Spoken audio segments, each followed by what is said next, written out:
to Search the Scriptures. We're on study number 9 in the book of 1 Kings, and we're coming to the end of Solomon's life today.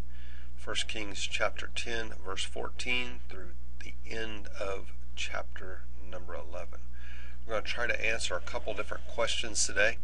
First one is this: Solomon was outwardly at the height of his power, wealth, and fame.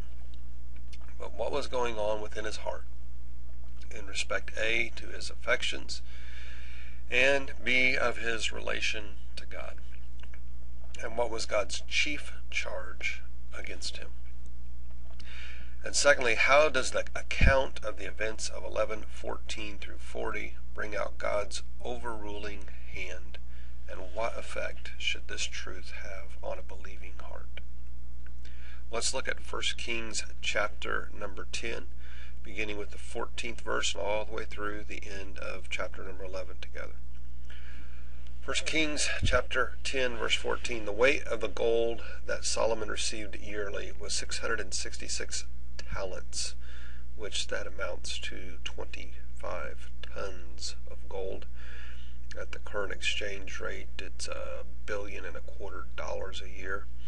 And that doesn't even include revenues from merchants and traders and from all the Arabian kings and the governors of all the territories. King Solomon made 200 large shields of hammered gold, and 600 shekels of gold went into each shield. That's about 7.5 pounds. And he also made 300 small shields of hammered gold with 3 minas of gold in each shield, about 3.25 pounds. And the king put them in the palace of the forest of Lebanon. And then the king made a great throne covered with ivory and overlain with fine gold. And the throne had 6 steps, and its back had a rounded top. And on both sides of the seat were armrests with a lion standing beside each of them. And 12 lions stood on the 6 steps, one at either end of each step. And nothing like it had ever been made for any other kingdom. And all King Solomon's goblets were gold, and all the household articles in the palace of the forest of Lebanon were pure gold. And nothing was made of silver, because silver was considered of little value in Solomon's day. The king had a fleet of trading ships at sea, along with the ships of Hiram. Once every 3 years it would return carrying gold, silver, and ivory, and apes and baboons. King Solomon was greater in riches and wisdom than all the other kings of the earth. The whole world sought audience with Solomon to hear the wisdom God had put in his heart. And year after year, everyone who came brought a gift, articles of silver and gold, robes, weapons, and spices, and horses and mules. And Solomon accumulated chariots and horses. He had 1,400 chariots and 12,000 horses, which he kept in the chariot cities and also with him in Jerusalem.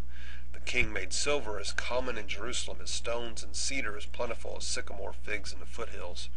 Solomon's horses were imported from Egypt and from Kue. The royal merchants purchased them from Kue at the current price, and they imported a chariot from Egypt for 600 shekels of silver and a horse for 150. They also exported them to all the kings of the Hittites and the Arameans. 1 Kings chapter number 11. King Solomon, however, loved many foreign women besides Pharaoh's daughter: Moabites, Ammonites, Edomites, Sidonians, and Hittites. And they were from nations about which the Lord had told the Israelites, "You must not intermarry with them, because they will surely turn your hearts after their gods." Nevertheless, Solomon held fast to them in love, and he had 700 wives of royal birth and 300 concubines, and his wives led him astray. As Solomon grew old, his wives turned his heart after other gods, and his heart was not fully devoted to the Lord his God, as the heart of David his father had been. And he followed Ashtoreth, the goddess of the Sidonians, and Moloch, the detestable god of the Ammonites. So Solomon did evil in the eyes of the Lord. He did not follow the Lord completely, as David his father had done. On a hill east of Jerusalem, Solomon built a high place for Chemosh, the detestable god of Moab, and for Moloch, the detestable god of the Ammonites. He did the same for all his foreign wives, who burned the incense and offered sacrifices to their gods. The Lord became angry with Solomon, because his heart had turned away from the Lord, the God of Israel, who had appeared to him twice. Although he had forbidden Solomon to follow other gods, Solomon did not keep the Lord's command. So the Lord said to Solomon, Since this is your attitude, you've not kept my covenant and my decrees which I commanded you, I will most certainly tear the kingdom away from you and give it to one of your subordinates. Nevertheless, for the sake of David your father, I will not do it during your lifetime. I will tear it out of the hand of your son. Yet I will not tear the whole kingdom from him, but will give him one tribe for the sake of David my servant, and for the sake of Jerusalem, which I have chosen. Then the Lord raised up against Solomon an adversary, Hadad the Edomite, from the royal line of Edom. Earlier, when David was fighting with Edom, Joab, the commander of the army, who had gone up to bury the dead, had struck down all of the men in Edom. And Joab and all the Israelites stayed there for 6 months until they had destroyed all the men in Edom. But Hadad, still only a boy, fled to Egypt with some Edomite officials who had served his father.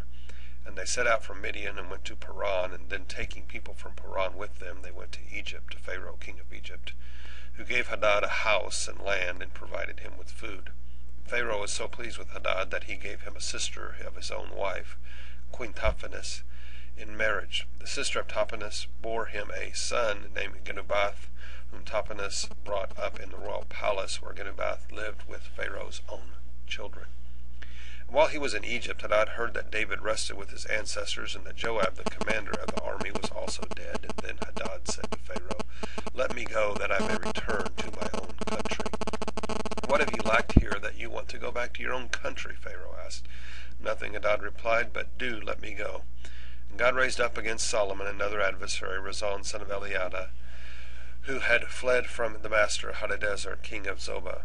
When David destroyed Zobah's army, Rezon gathered a band of men around him and became their leader, and they went to Damascus, where they settled, and they took control. And Rezon was Israel's adversary as long as Solomon lived, adding to the trouble caused by Hadad. So Rezon ruled in Aram and was hostile toward Israel. Also Jeroboam son of Nebat rebelled against the king. He was one of Solomon's officials, and an Ephraimite from Zeradah, and his mother was a widow named Zeruah. Here is the account of how he rebelled against the king. Solomon had built the terraces and had filled in the gap in the wall in the city of David his father. Now Jeroboam was a man of standing, and when Solomon saw how well the young man did his work, he put him in charge of the whole labor force of the tribes of Joseph. About that time Jeroboam was going out of Jerusalem, and Ahijah the prophet of Shiloh met him on the way, wearing a new cloak. The two of them were alone out in the country, and Ahijah took hold of the new cloak he was wearing, and he tore it into 12 pieces. Then he said to Jeroboam, "Take 10 pieces for yourself, for this is what the Lord, the God of Israel, says. See, I am going to tear the kingdom out of Solomon's hand and give you 10 tribes. But for the sake of my servant David and the city of Jerusalem, which I have chosen out of all the tribes of Israel, he will have 1 tribe. And I will do this because they have forsaken me and worship Ashtoreth, the goddess of the Sidonians, Chemosh, the god of the Moabites, and Moloch, the god of the Ammonites, and have not walked in obedience to me, nor done what is right in my eyes, nor kept my decrees and the laws as David, Solomon's father, did. But I will not take the whole kingdom out of Solomon's hand. I have made him ruler all the days of his life for the sake of David my servant, whom I chose and who obeyed my commands and my decrees. I will take the kingdom from his son's hands and give you 10 tribes. I will give 1 tribe to his son, so that David my servant may always have a lamp before me in Jerusalem, the city where I have chose to put my name. However, as for you, I will take you, and you will rule over all that your heart desires, and you will be king over Israel. If you do whatever I command you, and walk in obedience to me, and do what is right in my eyes, by obeying my decrees and commands as David my servant did, I will be with you. I will build you a dynasty as enduring as the one I built for David, and I will give Israel to you. I will humble David's descendants because of this, but not forever." Solomon tried to kill Jeroboam, but Jeroboam fled to Egypt to Shishak the king and stayed there until Solomon's death.